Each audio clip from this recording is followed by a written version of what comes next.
बाणी भीखाजी महाराज कियो करार भजन करतार, कियो करार भजन करतार, कियो करार भजन करतार,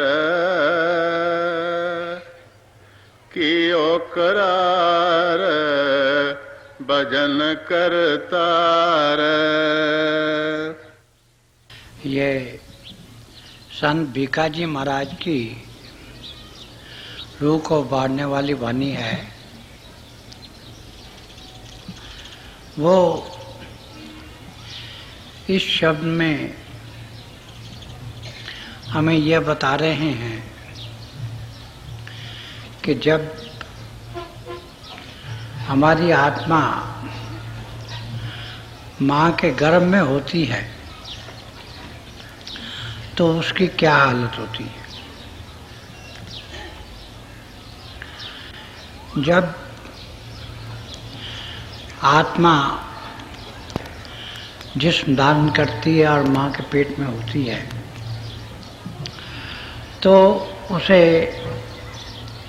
अपने पिछले जितने भी जन्म हैं वो सब याद होते हैं।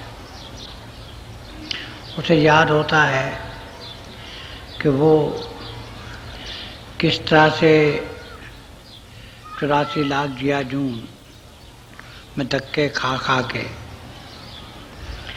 अब ये नए जन्म में आ रही होती है। कैसी कैसी मुश्किलात, कैसी कैसी दिक्कतें, कैसे कैसे दुख उसने सहारे होते। और वैसे भी माँ के पेट में जब बच्चा होता है तो वो उल्टा होता है। उसका सर नीचे होता है, टांगे ऊपर होती हैं और वो टुकड़ा हुआ होता है। उसकी टांगे, उसके बाजू, उसका सर बड़ी थोड़ी सी जगह में होता है। ना वो हिल सकता है, ना वो झूल सकता है। पेट में अग्नि होती है, उससे उसे तकलीफ़ पहुंचती है। तो जब इतनी सख्त तकलीफ़ पहुंचती है तो वो प्रभु से अर्ज करता है कि मुझे इस बार तो इससे निजात दिलाओ और मैं सारी उम्र जो है आपके भजन में, आपके सिमरन में, आपकी याद में गुजार दूंगा। तो ये हालत बयान कर रहे हैं हमारे मुर्शिद आज़म बुजुर्ग बाबा सावन सिंह जी महाराज। अमूमन इस मजमून का लिया करते थे। तो ये मजमून अब संत भीखाजी महाराज ले रहे हैं। ज़रा ध्यान से इसे सुनिए कि कैसे पेट में आत्मा प्रभु से इकरार करती है कि मैं अपनी सारी ज़िंदगी जो है वो भजन में, सिमरन में गुजारूंगी। और किस तरह से जब माया की उसे हवा लगती है, जब वो पैदा होती है, जब वो इंसानी जिस्म में आती है इस दुनिया में, तो माया के चक्कर में वो कैसे फंस जाती है और सब कुछ भूल जाती है। और यही कारण है कि हम 84 लाख जिया जून से ऊपर नहीं हो सकते। तो प्यार से सुनिए कि भीखाजी महाराज क्या फरमा रहे हैं। कियो करार भजन करतार, कियो करार भजन करतार। अब ये फरमाते हैं कि जब माँ के गर्भ में बच्चा होता है तो इन सब मुश्किलात की वजह से वो प्रभु से इकरार करता है कि मैं सारी उम्र जो है तो आपके मैं भजन में गुजारूंगा, सिमरन में गुजारूंगा। मैं अपना जीवन जैसा आपका हुक्म है वैसे ही गुजारूंगा। और ये बड़ा दृढ़ निश्चय वो करता है। हाँ जी। जन्मत मरत अनेक प्रकार, त्रसित कौल पुनि बारंबार। आप जो कहते हैं कि उस वक्त उसे इस बात की सोझी होती है कि मैं बार बार जन्म मरण में आया। मैं 84 लाख जिया जून में जब से ये संसार बना है टकरे मार रहा हूँ, और कई प्रकार से मेरी मृत्यु हुई है, क्योंकि हर जन्म में कई तरह से इंसान की मौत होती है, तरह तरह की तकलीफें उठाई जाती हैं, आजीतें उठाई जाती हैं। तो उसे ये याद होता है कि ये मेरी दुर्दशा हुई है और मैंने इतनी तकलीफ उठाई है, इतना कष्ट उठाया है। तो अब वो यही प्रार्थना करता है कि मुझे अगर इस दफ़ा जन्म मिल जाए, और ये जो तकलीफ़ है जो मैं उल्टा लटका हुआ हूँ पेट में, और ये जो मैं आग जो है पेट की उसमें जो चल रहा हूँ, बाकी तकलीफ़ें सारी मैं सहार रहा हूँ, अगर इससे मुझे निजात मिल जाए तो मैं अपनी सारी ज़िंदगी जो है ये प्रभु याद में गुजार दूँगा। जन्मत मरत अनेक प्रकार, त्रसित कौल पुनि बारंबार। वो कहते हैं कि बार बार मैं इसी चक्कर में फिरता रहा हूँ, मुझे बार बार ये तकलीफ रही है और बार बार मैं चक्कर में आता रहा हूँ। अब इससे मुझे आप जो है तो दया करके बचा लीजिए, यही वो प्रार्थना करता है। फिर जन्मत मरत अनेक प्रकार, त्रसित कौल पुनि बारंबार। तो वो कहते हैं कि अब बहुत दफ़ा ये प्रभु से प्रार्थना करता है। अब की बार पायो छुटकार, सुमृन ध्यान करो निर्धार। आप ये कहते हैं कि अब अगर मुझे ये छुटकारा मिल जाए, ये जो मैं गर्भ में हूँ, उल्टा लटका हुआ हूँ, तरह तरह की तकलीफ़ें उठा रहा हूँ, अगर अब मुझे इससे छुटकारा मिल जाए तो फिर मैं आपकी याद करूँगा, आपका ध्यान करूँगा। अब की बार पायो छुटकार, सुमरन ध्यान करो निर्धार। तो मैं ये पक्का निश्चय कर लेता हूँ कि अगर आप मुझे निजात मिल जाए तो मैं सारा वक्त जो है अपना आपकी याद में गुजारूंगा, आपके भजन में, आपके सिमरन में गुजारूंगा। अपना जीवन जो है मैं सच्चा सच्चा बनाऊंगा, ताकि ये जो 84 लाख जिया जून है इससे मैं बच जाऊँ। पायो सुभाग मनुष्य अवतार,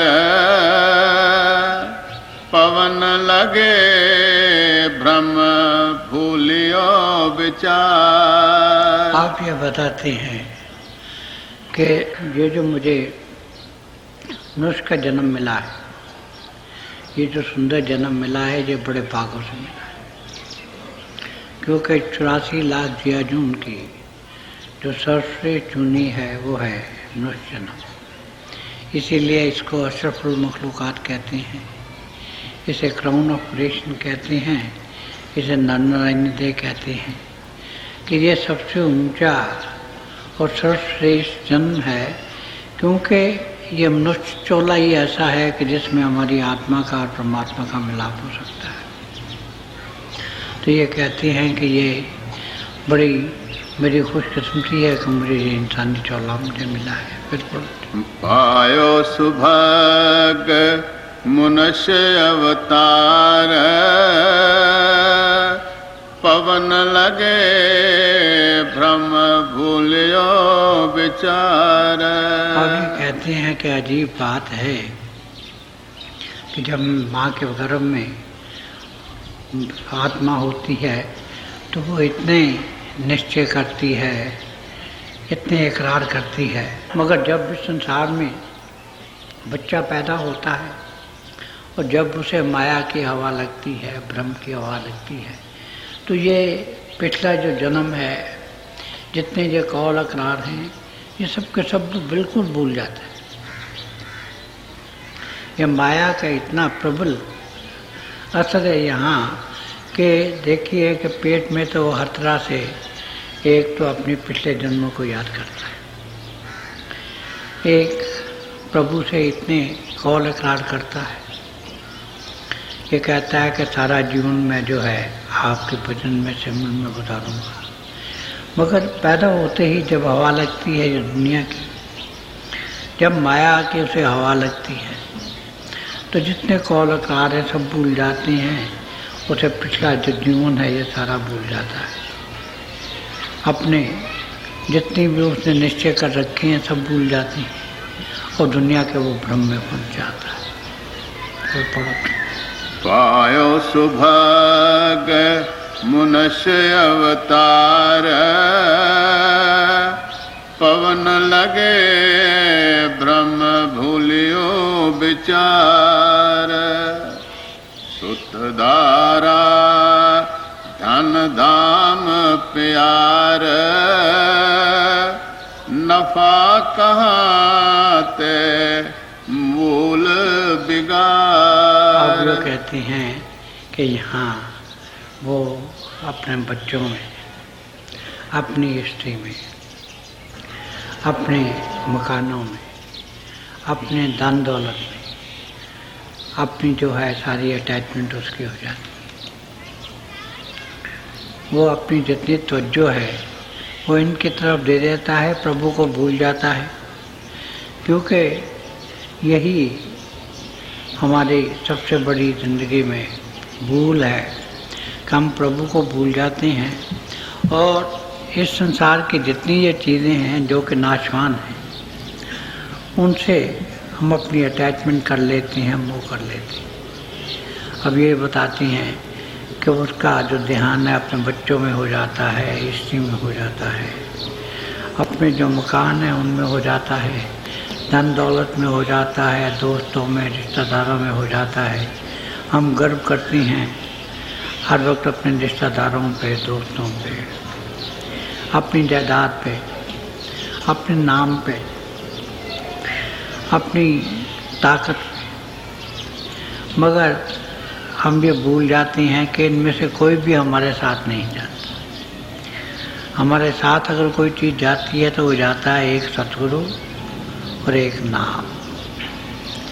मगर माया का ऐसा चक्र है कि हम सतगुरु को और नाम को दोनों को तो भूल जाते हैं और दुनिया के हम चक्कर में फंस जाते हैं। हालांकि अगरचे ज़िंदगी में हमारा ये तजुर्बा है कि ना तो हमारे साथ जितने हमारे रिश्तेदार हैं, दोस्त हैं, मित्र हैं, वो साथ देते हैं, ना हमारी जायदादें साथ देती हैं। हमने देखा है कि कई दफ़ा एक रात में जो करोड़पति हैं उन बेचारे के पास रोटी खाने को नहीं होती। और हमने देखा है कि जितने दोस्त मित्र हैं, जब तक हालात अच्छे हैं, साथगार हैं, वो हमारे साथ हैं, पर जब हालात इधर बदलते हैं तो वो भी सब अपना मुंह मोड़ लेते हैं। ताकत है, आज मेरे पास कुर्सी है, कल नहीं रहती, और आखिर में हंस अकेला जाए। दुनिया की कोई साथ हमारे साथ चीज़ नहीं जाती। बहुत ज़्यादा कुछ दोस्त, कुछ रिश्तेदार जाते हैं तो वो भी हमारे साथ शमशान तक या कब्रिस्तान तक जाती हैं। उसके बाद तो अगर हमारे साथ कोई चीज़ जाती है तो हो जाता है मुर्शिद, हो जाता है सतगुरु और उसका हमेशा रहने वाला नाम, मगर उसकी तरफ हम ध्यान ही नहीं करते। बिल्कुल। सुतदारा धन धाम प्यार, नफा कहाँ ते मूल बिगाड़। आप ये बताती हैं कि हम तो पूंजी लेके आए थे। जब हमारा जन्म होता है तो हमें पूंजी मिलती है सांसों की, कितने सांस लेके आए, और हमने तो यहाँ आके व्यापार करना था, इस संसार में नफ़ा करना था। वो ये करना था कि वो जो पूंजी है सांसों की, वो हम गुरु के प्यार में गुजारते, गुरु के इश्क में गुजारते, गुरु की याद में गुजारते, गुरु की सेवा में गुजारते, गुरु के चरणों में गुजारते, और गुरु के हुक्म के अनुसार हम अपना जीवन ढालते, और उसकी दया मेर से हम जिस्मानियत से ऊपर आते। ऊपर आके चांद और सूर्य से गुजर कर अपने गुरु के दिव्य स्वरूप के दर्शन करते, और फिर वो हमें अपने दया मेर से अंदरूनी मंदिरों में ले जाके निर्गर में पहुँचा देता और आखिर में प्रभु से मिला देता। असली तो हमारी ज़िंदगी का जो ध्येय था वो ये है, मगर हम ये सब कुछ भूल जाते हैं। फिर पढ़ो। सुतदारा धन धाम प्यार, नफा कहाँ ते मूल बिगाड़। ये था हमारी ज़िंदगी का ध्येय कि हमने जो अपनी पूंजी हमें प्रभु से मिली थी उससे हम पूरा फ़ायदा उठाते, उससे हम नफ़ा उठाते।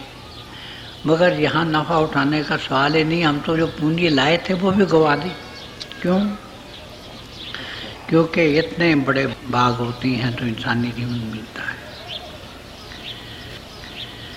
हम विषय विकारों में, काम, क्रोध, लोभ और अहंकार में हम फंसे रहते हैं। तमाम जीवन हम इसी तरह अपना व्यस्त जाया कर देते हैं। तीजा ये होता है कि जब हमारा अंत समय आता है तो हम फिर वही 84 लाख जिया जून में चक्कर लगाते हैं।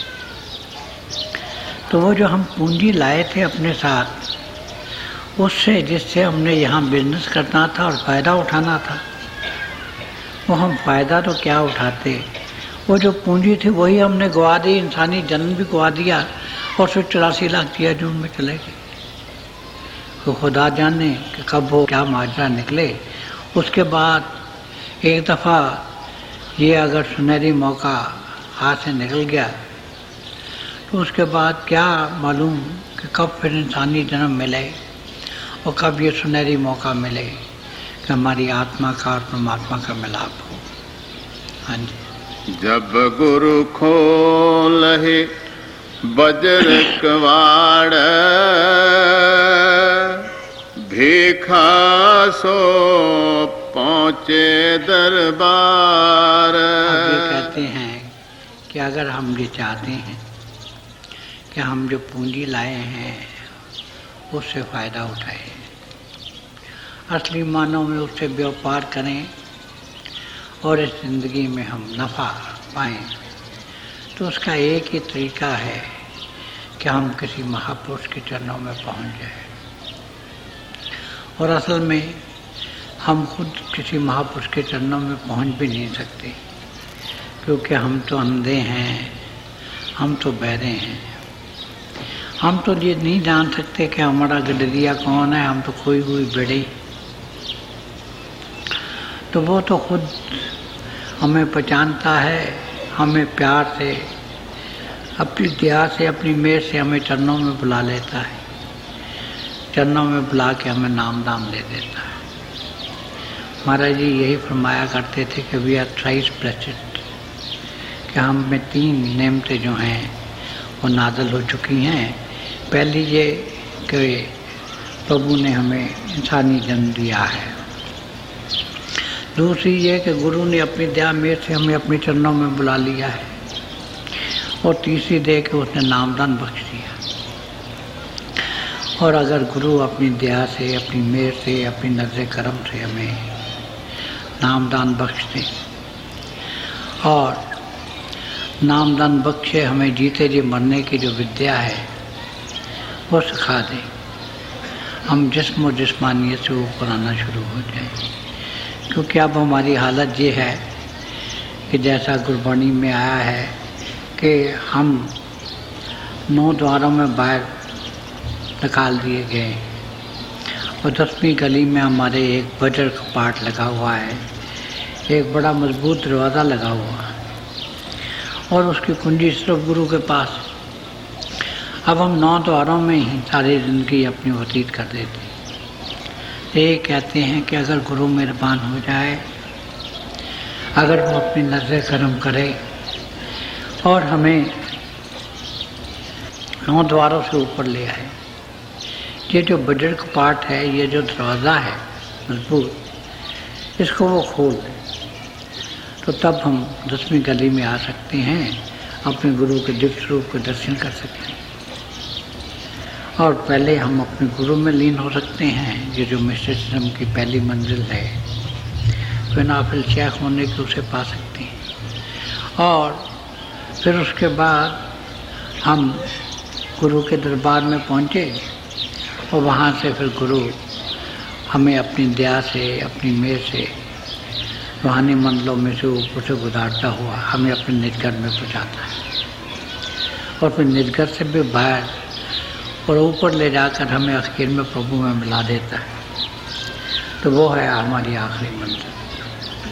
तो यही बीका साहब बता रहे हैं कि हम अपनी आज जो ज़िंदगी का देह है, जो आखिरी मंजिल है, उसमें हम तभी पहुंच सकते हैं अगर हम किसी संत सदगुरु के दया मेहर से उसके चरणों में पहुंच जाएं, उसकी नज़र करम से जीते जी मरने की विद्या सीख, वो हमें जिस्म और जिस्मानियत से ऊपर ले आए, हमारे अंतर जो वज्र कपाट है वो खोल दे, अपने दिव्य स्वरूप के दर्शन कराए और रूहानी मंडलों से गुजार कर प्रभु में जाकर मिला दे। यही हमारी ज़िंदगी का ध्येय है।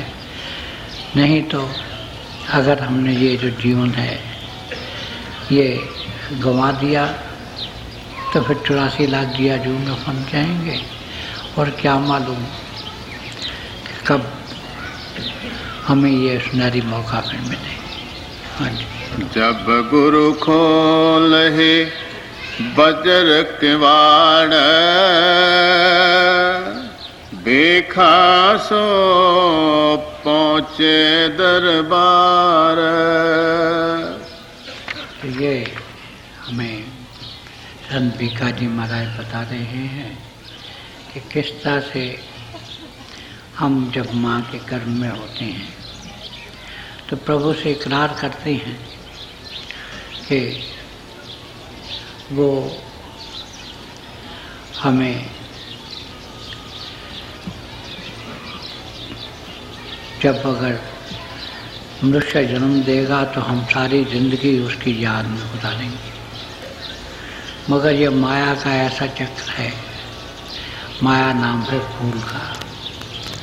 हमें जब संसार की हवा लगती है तो सारे हम कौल अकरार अपने भूल जाते हैं, पिछले जन्मों की जो सोची होती है वो भी भूल जाते हैं और जो दुनिया की झंझटों में फंस जाते हैं, सारा जीवन गवा देते हैं। जो प्रभु से पूंजी लाते हैं वो भी खत्म हो जाती है और फिर 84 लाख की अर्जुन में चले जाते हैं। तो इससे बचने का एक ही तरीका है, वो ये है किसी संत महात्मा की नज़र करम, वो वही अगर हम पे दया करे तो वही अपने चरणों में हमें बुला ले और जिस्म और जिस्मानियत से ऊपर ला के हमारी आखिरी जो मंजिल है वहाँ हमें पहुँचा दे और हमें प्रभु में लीन कर।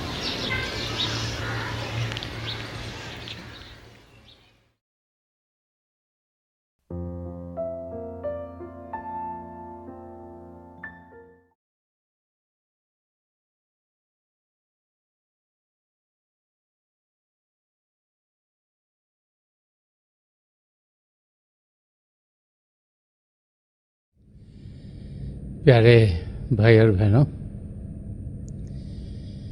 हम सब बड़े खुशकिस्मत हैं कि हमें दयाल प्रसन्न दर्शन सिंह जी महाराज के दिव्य वचन सुनने को मिले। जो भी उनसे मिला उसने यही अनुभव किया कि संत दर्शन सिंह जी महाराज ने उनसे सबसे ज़्यादा प्रेम किया। वो बार बार समझाते थे कि प्रभु प्रेम के महासागर हैं, हमारी आत्मा उनका अंश होने के नाते प्रेम से भरपूर है और प्रभु के प्रेम के ज़रिए ही हम अपनी आत्मा का मिलाप परमात्मा से करवा सकते हैं। तो प्रभु का प्रेम हम सबके भीतर चल रहा है, शब्द के ज़रिए हम उसके साथ जुड़ते हैं। शब्द जिसके दो रूप हैं, ज्योति और श्रुति। तो थोड़ी देर के लिए आप सब प्रभु की ज्योत के दर्शन के लिए बैठ जाइएगा। आप जहाँ भी बैठे आराम से बैठेगा, अपनी आंखें बंद कर लीजिएगा और जो आपके आई बॉल्स हैं आँखों के डले सीधे सामने होने चाहिए, जैसे कि आप 8 या 10 इंच अपने सामने फोकस हों। आंखें बंद करते ही वो भाई बहन जिन्हें नाम की देन मिली आप सिमरन कीजिएगा। और जो भाई बहन नए हैं वो पिता परमेश्वर के किसी भी नाम का जाप कर सकते हैं। जाप मन ही मन करना है, ऊंचा नहीं दोहराना। आपके सामने रोशनी के चिन्ह दिखेंगे, बड़े ध्यान से जो भी नज़ारे दिखते हैं उसे ध्यान से देखिएगा और आप देखेंगे कि दिन ब दिन जैसे जैसे आप अभ्यास करते चल जाएंगे, आपको अंदर में प्रभु की ज्योति, आसमान, सितारे, चंद्रमा, सूर्य और बहुत से नज़ारे देखने को मिलेंगे। जब हम इन नज़ारों को देखते हैं तो हमें शांति मिलती है, प्रभु के प्रेम का अनुभव होता है और हम अपनी मंजिल की ओर बढ़ना शुरू कर देते हैं। थोड़ी देर में मैं आपको इस अभ्यास से उठाऊंगा और मेरी शुभकामनाएं आप सबके साथ हैं।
छोड़ दीजिए जी, प्लीज़ लीव ऑफ। मेरी पिता परमेश्वर के चरण कमलों में और जो पिछली सेंचुरी के महापुरुष हुए हैं, हजूर बाबा सावन सिंह जी महाराज, परम संत कृपाल सिंह जी महाराज और दयाल प्रसन्न दर्शन सिंह जी महाराज के चरण कमलों में यही प्रार्थना है कि प्रभु को पाने का रास्ता, जिस रास्ते पर इन महापुरुषों ने हम सबको चलाया है, उस रास्ते पर हम तेज़ी से चल सकें। इन महापुरुषों की दया कृपा हम सब पर बनी रहे ताकि हम अपनी मंजिल को बहुत ही जल्दी पा लें।